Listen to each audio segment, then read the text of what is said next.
오늘 우리가 읽은 본문은 두 부분으로 나눠지는데요.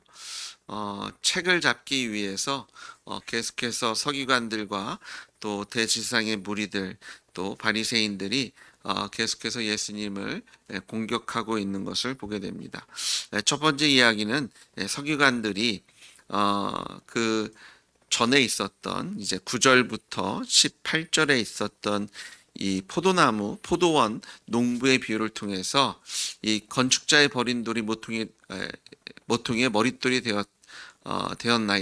되었느니라 하며 어찌함이냐. 무릇 이 돌 위에 떨어지는 자는 깨어지겠고 이 돌이 사람 위에 떨어지면 그를 가루로 만들어 흩으리라. 포도원 주인이 이제 자신의 종들을 쳐서 폭행하고 또 자신의 상속자 아들은 죽인 그런 불의한 일꾼들을 향해서 심판하고 그들을 진멸한다라는 이야기를 들었을 때 이것이 자기들에 대한 이야기인 것을 알고 이 16절에 보시면 그 사람들이 듣고 이르되 그렇게 되지 말아지어다. 그렇게 되면 안 됩니다. 이렇게 얘기했던 것처럼 이제 그런 얘기를 들으니까 이제 기분이 더 상하고 이거 예수님께서 더 이상 더 어떤 권력을 갖거나 사람들의 인기를 하면 자기들의 그런 입지가 계속해서 좁아질 것에 대한 두려움 안에서 이제 예수님을 죽이고자 하는 마음들이 더욱더 거세지고 있는 것을 보게 됩니다. 하지만 예수님의 인기 때문에 그들이 주춤하고 있고요.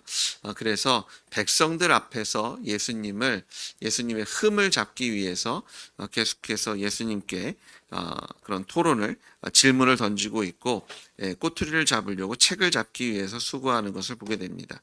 그 중에 첫 번째가 예수님께서 진리로서 하나님의 도를 가르치시는 것을 인정하고 있는 것 같지만 그런 당신이 이것에 대해서 제대로 답하는지 봅시다. 이거에 대해서 모른다면 정말 진리를 얘기하고 하나님의 도를 가르친다라고 얘기할 수 없는 거 아닙니까? 이런 그 모습으로 이제 예수님을 공격하고 있는 것을 보게 되는데요. 그래서 그들이 던진 질문이 가이사에게 로마의 황제에게 세를 바치는 것이 옳으니까 옳지 않으니까 우리가 로마 정부 이 황제에게 세금을 내야 합니까? 내지 말아야 합니까? 그들이 특별히 로마 황제를 지칭한 것은 이 로마 황제는 어떤 신적인 존재를 자기를 신격화하고 있는 상황이었고요. 특별히 그 예수님께서 이 데나리오 하나를 보이고 거기에 어떤 형상과 어떤 글이 있냐라고 물으셨을 때 그 당시에 황제의 얼굴이 거기에 있었죠.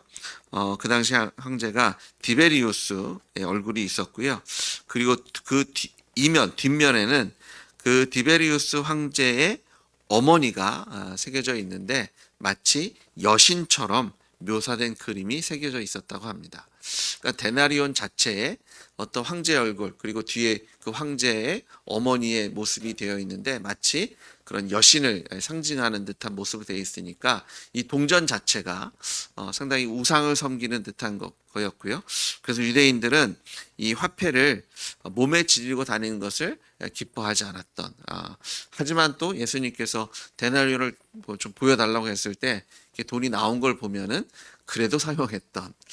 좋아하진 않지만 그러니까 지금 유대인들은 어떻게 보면 어정쩡하게 자신들도 대답하지 못하는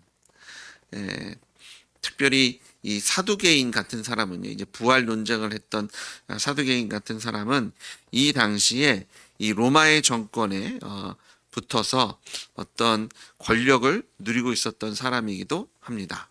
그러니까 바리새인과 사두개인은 어떻게 보면 경쟁 관계고요. 서로 생각이나 그런 행동들이 맞지 않아서 싸우고 있는 그런 형국이지만 이 예수님에 대해서는 대동단결돼서 예수님은 죽여야 되겠다. 예수님은 우리의 삶에 하등 도움이 되지 않는다는 것에 동의가 된 상황인 것을 보게 됩니다. 그런 이 가이사에 대한 세금에 대한 질문을 받으셨을 때 예수님께서는 이 질문 자체가 예수님을 책잡기 위한 질문인 것을 아셨고요. 그러면서 이제 데나리오 하나를 꺼내보라고 하시고 거기에 새겨진 것이 이 가이사의 것이니까 대답하실 때 가이사의 것은 가이사에게, 하나님의 것은 하나님께 바치라라는 어떻게 보면 솔로몬의 명재판 장면이 생각나는 것 같은 그런 지혜로운 대답을 하고 계신 것을 보게 됩니다. 그리고 이 대답에 놀란 사람들이 더 이상 질문을 하지 못하고 예수님을 떠나는 것들을 보게 되는데요. 사실은 이 대답이 단지 지혜로울 뿐만 아니라 예수님께서는 가이사의 것은 가이사에게, 하나님의 것은 하나님께 바치라고 하시면서 유대인들에게 너희들이 이제 어정쩡하게 하지 말고 이제는 분명히 하라고 또한 도전하고 계신 것을 보게 됩니다. 예, 가이사의 것은 무엇이 가이사의 것일까요?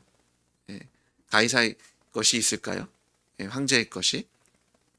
예, 저희가 올라가다 보면 하늘도 땅도 은도 금도 다 하나님의 것입니다.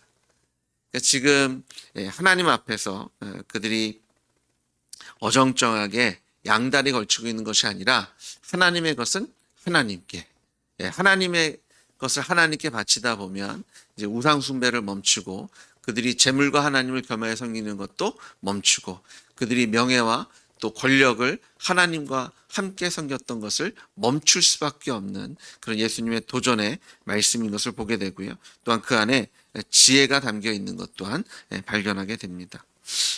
오늘 이 가이사의 것은 가이사에게, 하나님의 것은 하나님께, 하나님의 것을 하나님께 드리고 계십니까? 아니면 세상 일이 너무 바빠서 양다리를 좀 걸치고 계십니까? 아니면 그래도 하나님께 치를 드리고 세상의 것은 세 개만 합니다, 이런 모양으로 살아가고 계십니까? 우리가 살고 있는 가정도 그렇고요, 일터도 그렇고 세상도 하나님께서 다스리시고 또 하나님께서 우리에게 주신 사명의 자리며 사역의 자리인 것을 믿으시는 여러분 되시길 주의로 축복합니다. 그 자리도 우리가 돈을 버는 행위도, 그리고 돈을 쓰는 행위도 저희가 먹든지 마시든지 누구를 위하여? 하나님의 영광을 위해서 해야 되는 줄 믿습니다. 우리가 사람들을 만나며 그들 안에서 교제하고 친교를 다지고 어떤 위로를 받고 위로하는 그런 관계 속에서도 하나님께서 영광 받으셔야 되는 것을 믿습니다. 저희가 이제 매달 한 번씩 전도를 나가지만 저희가 그런 전도도 하지만 저희가 정말 계속해서 우리 삶 속에서 가져야 할 전도는 뭐예요? 관계 속에서 우리의 삶이 빛과 소금이 돼서 우리 주변에 있는 사람들로 하여금, 우리를 만난 사람들은, 우리 교회를 방문하는 사람들은 예수님을 만나고 예수님을 경험하는 것이 이루어져야 할 줄 믿습니다. 단지 교회에서의 문제가 아니라 우리의 가정에서, 또 여러분이 일하는 곳에서 여러분들이 예수님의 작은 예수님이 되셔서 예수님의 선하시고 또 인자하신 예수님의 십자가 부활의 복음이 여러분의 말 속에서, 여러분의 행동 속에서, 또 여러분이 그들과 함께하는 그 시간 속에서 예수님께서 드러나야 하며, 그들이 예수님께로 나오는 그런 구원의 역사가, 복음의 능력이 우리의 삶 속에서 드러나야 할 줄 믿습니다. 하나님의 것을 하나님께 드리십시오. 우리가 다 찾아보면 모든 것이 주님께로부터 왔으며 우리는 주님의 사명자들입니다.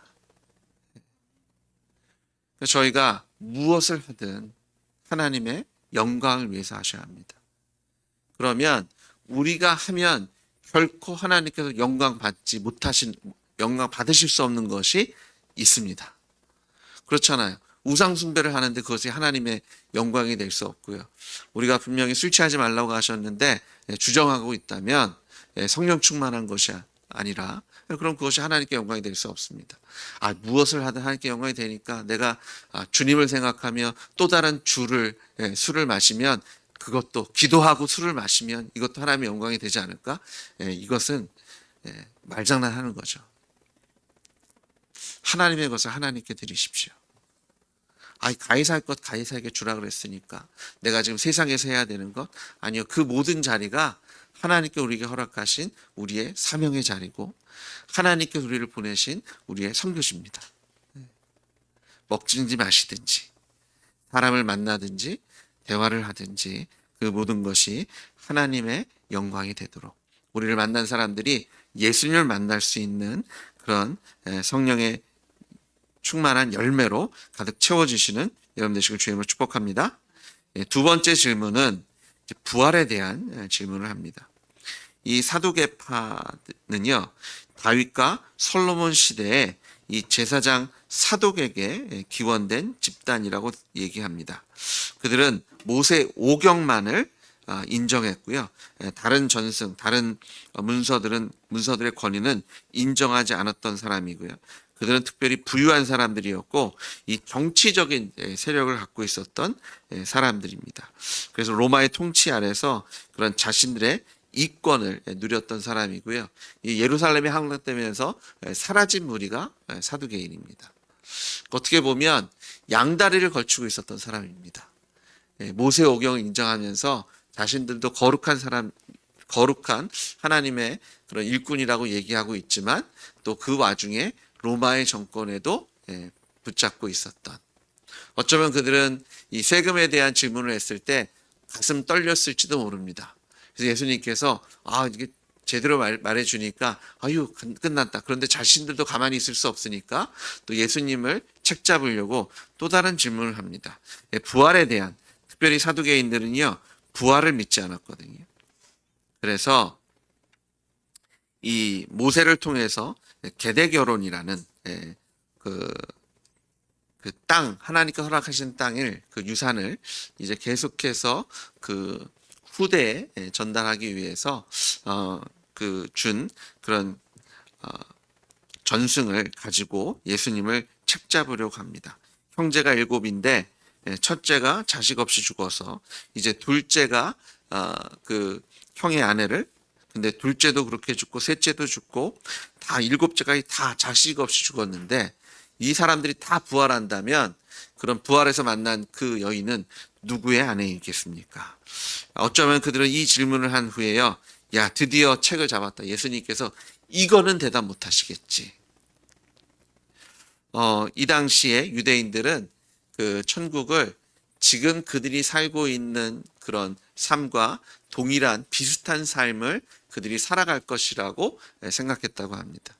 예수님께서는요 전혀 다른 이야기를 하십니다. 35절에 보니까 저 세상과 및 죽은 자 가운데서 부활함을 얻게 합당히 여김을 받은 자들은 장가가고 시집가는 일이 없으며, 이 세상과 앞으로 우리가 누릴 하나님의 나라는 전혀 다른 세상인 것을 말씀해 주고 있습니다. 에덴에서 쫓겨났잖아요. 천국은요 다시 하나님과의 관계 안으로 들어가는 겁니다. 다시 부끄러움이 없고 또 하나님과 함께 산책을 하는 그런 복을 누렸던 에덴과 같은, 아니요 에덴보다 더 좋은, 더 완벽한 그 하나님의 나라에 대해서 얘기할 때 우리가 너희들이 지금 살고 있는 이 세상과는 전혀 다른 얘기를 하고 있다라고 얘기하고요. 이 부활체를 입을 다시 영생을 누릴 그 사람들은 천사와 동등이요 부활의 자녀로서 하나님의 자녀입니다 라고 얘기하십니다. 그러니까 우리가 세상에서 이야기하는 것과는 전혀 다른, 죽지도 않고 병들지도 않고 외롭지도 않고 하나님 안에서 모두가 형제와 자매의 하늘 가족 공동체를 누릴 거라는 것을 말씀해 주고 계시고요. 특별히 예수님 하나님께서 모세를 만나주셨던 그 자리에서 모세가 하나님을 아브라함과 이삭과 야곱의 하나님이라고 칭하는데, 아브라함의 하나님이셨으며 이삭의 하나님이었고 야곱의 하나님이셨던 이 아니라 아브라함과 이삭과 야곱의 하나님, 현재 영을 통해서 이 아브라함과 이삭과 야곱이 지금 육신은 죽었지만 그의 영혼들이 하나님과 함께 지금도 살아있는, 하나님과 동행하는 것을 모세가 고백한 것들을 이야기하면서 하나님은 죽은 자의 하나님이 아니라 살아계신 자의 하나님이라고 선포하면서 부활이 실제하는 것, 예수님을 살아서 믿는 자는요 죽지 않을 거고요, 죽은 자들은 다시 예수님의 그 부활의 육신을 입고 영생을 누리게 될 줄 믿습니다. 결국 자기 눈에 보기 좋은 대로 자신들의 수준에서 하나님의 말씀을 이해하고 또 자신들의 이성을 가지고 예수님을 공격하고 있습니다. 근데 우리가 이럴 때가 있지 않습니까? 하나님 이게 말이 안 되잖아요. 이렇게 되면 안 되는 거 아닌가요? 세상이 돌아가는 모습을 통해서 하나님 이럴 수는 없지 않습니까? 내가 지금 겪고 있는 그런 어려움과 힘든 속에서 하나님 생각을 해보십시오. 이거는 너무나 불공평하고 이거는 내가 도저히 이해할 수가 없으며 이거는 과학적으로도 논리적으로도 말이 안 되는 거 아닙니까? 그런데 그 과학과 우리의 이성과 논리가 어느 한계에 있다고요? 우리의 머릿속에 있는 거잖아요. 근데 하나님은요, 천지를 창조하신 모든 지혜와 지식의 근본이 되시는 하나님이신 것을 믿습니다. 하나님이 말씀하시면 그것이 진리입니다. 우리가 그것을 믿을 수 있는 이유가 예수님께서 십자가에 죽으시고 부활하셨기 때문입니다. 의심할 거 너무나 잘 아셔서 하나님께 역사 속에서 약속을 해주셨고요. 약속대로 이 땅에 오시고 죽으시고 부활하심을 통해서 그리고 부활하신 후에 42여일간을 사람들과 제자들과 함께 시간을 보내셨고요. 이제 승천하신 이후에는 성령 하나님을 우리에게 보내셔서 우리에게 보증이 되게 하시고 우리에게 믿을 수 있는 확실한 증거들과 확실한 부활의 증거와 또 때를 따라 주시는 은혜로 하나님께서 살아계시며 창조주이시며 우리를 사랑하시는 참 주인이심을 매일의 삶 속에서 선포하고 계신 줄 믿습니다. 우리의 이성과 논리가 아니라 부활하신 예수님으로 하나님의 말씀에 하나님의 모든 말씀에 아멘하시는 여러분 되시길 주인으로 축복합니다. 우리가 아멘한다고 얘기하지만 얼마나 많은 순간 우리의 삶 속에서 하나님께 질문을 던지고 있는지요. 하나님 이거 말이 안 됩니다. 어떻게 이러실 수 있습니까? 나를 사랑하시는 거 맞나요? 하나님 정말 이 땅을 주장하시는 거 맞나요? 그렇다면 어떻게 이런 일이 생길 수 있습니까? 의심하지 마십시오.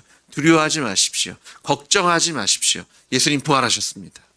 하나님의 말씀은요, 하나도 땅에 떨어지지 않고 그대로 우리의 삶 속에서 그리고 천국에서 우리에게 이루어지고 누리게 하실 줄 믿으십시오.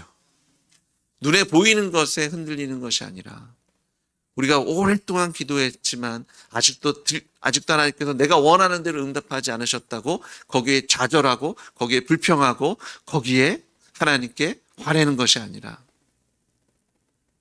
하나님의 신실하심과 하나님께서 나를 사랑하심과 하나님께서 지혜와 지식의 근본이신 것을 믿으십시오. 하나님의 말씀이 하나도 땅에 떨어짐이 없이 이 땅에서 그리고 천국에서 온전히 이루어질 겁니다.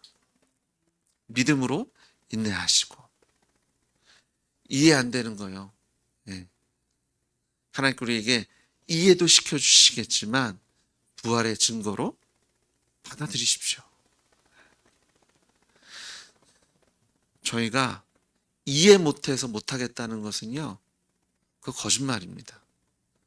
저희는 세상에서도 우리가 이해 못하는 거 다 누리고 사용하고 쓰고 있습니다. 근데 꼭 주님 앞에 나오면 이것을 설명해 달라고 그러더라고요. 또 마침 설명해 주시면 이해 못 하거든요. 그럼 또 모르겠다고 그럽니다. 그런데 세상에서도 그렇거든요. 근데 세상에서 그러면 그건 또 그냥 눈 감습니다. 피타고라스의 그 정의를 다 이해하십니까? 뭐 이해하는 분들도 있겠죠. 이해 못하는 분들도 있잖아요. 해가 뜨고 지는 거 정말 제대로 다 이해하십니까? 공정과 자전과 만유 인력의 법칙을. 그래서 누가 설명해 주면 그거 들으면서 다 이해하실 수 있어요? 그거 다 강의 다 들으실 수 있어요? 어느 정도 듣다가 아이고 그런가 봐요. 아니요, 다 이해 못하고 살거든요. 이상하게 성경으로 오면 부활이라는 확실한 증거가 있음에도 불구하고 내가 보지 못하면 이해하지 못하면 못 믿겠다라고 얘기를 해요. 차는 잘만 타고 다니시고 비행기도 가끔 타시고 그 모든 기능과 것들을 이해 못하고 있는데, 물론 완전히 비슷한 얘기는 아니지만 그런데요, 세상에서 줄 수 있는 어떤 증거보다 부활이라는 역사 속에 남겨놓으신 확실한 증거를 우리에게 주셨습니다. 예수님 부활하셨잖아요. 하나님의 모든 말씀에 아멘 하십시오. 그리고 너무 답답하시면 정말 하나님께 구하십시오. 하나님께서 우리에게 우리를 이해시켜 주실 겁니다. 우리에게 믿음을 주실 겁니다. 기도하라고 하셨잖아요. 응답하시겠다고. 성령을 주시겠다고. 기도하지 않고 불평하고 또 기도로 끝장을 보지 않고 중간에 포기하고 인내를 가지시고 끈기를 가지시고 끝까지 기도하시고 또 하나님께서 말씀하시면 거기에 동의하시며 아멘 하심으로 하나님께 영광 돌리시는 여러분 되시길 주님으로 축복합니다. 부활절 특별 새벽 예배입니다. 하나님께서 우리에게 기도의 제목들을 주신 줄 믿습니다. 예루살렘부터 땅끝까지 여러분의 예루살렘과 여러분의 유대와 여러분의 사마리아와 여러분의 땅끝, 여러분이 누구보다도 가까이 여기는 여러분의 가족들, 지인들, 하지만 여러분의 원수들도 있을 겁니다. 내가 가고 싶지 않은, 너무나 막연하고 내가 갈 수 있을까? 내가 할 수 있을까? 만날 수 있을까? 이런 미지의 세계도 있을 겁니다. 근데 하나님께서 우리에게 허락하신 일이라면, 우리가 믿음으로 나아간다면, 기도함으로 나아간다면 주님께서 땅끝까지 복음 전하게 하시고 하나님의 주권을 이루게 하시고 하나님의 통치와 하나님의 사랑과 하나님의 평강을 우리로 누리게 하실 줄 믿습니다. 기도하시면 됩니다. 믿으시면 됩니다. 예수님 부활하셨습니다. 오늘도 부활하신 예수님으로 하나님 모든 말씀에 아멘함으로 믿음으로 기도하시는 여러분 되시길 주님으로 축복합니다. 같이 기도하시겠습니다. 부활하신 예수님을 찬양합니다. 우리는 혹시 사두개인이나 바리새인, 서기관과 제사장들처럼 예수님을 착잡으려고 질문하고 있지는 않은지요. 예수님 부활하실지도 불구하고 계속해서 의심하고 내가 이해하지 못하는 것을 못하겠다라고 버둥거리고 있지는 않은지요. 부활이라는 확실한 증거 앞에 하나님 의심을 떨쳐버리고 하나님의 모든 말씀에 아멘함으로 기도하라 하셨으니 기도하겠습니다. 예수님을 믿고 의지하며 헌금하라고 하셨으니 하겠습니다. 예배하라고 하셨으니 하겠습니다. 하나님의 나라 의를 먼저 구하라고 하셨으니 그렇게 하겠습니다. 재물과 하나님을 겸하여 섬길 수 없다고 하셨으니 다 내려놓고 주님만 바라보겠습니다. 하나님께서 우리의 인생을 책임지시고 이 세상에서도 하나님의 영광에 동참케 하시며 우리의 필요를 채우시는 능력의 하나님을 매일의 삶 속에서 경험케 하실 줄 믿습니다. 우리에게 이해함을 주시고 우리에게 능력도 주시고 우리 입술에 감사와 찬양으로 채워주실 부활하신 예수 그리스도의 이름으로 기도드렸습니다. 아멘.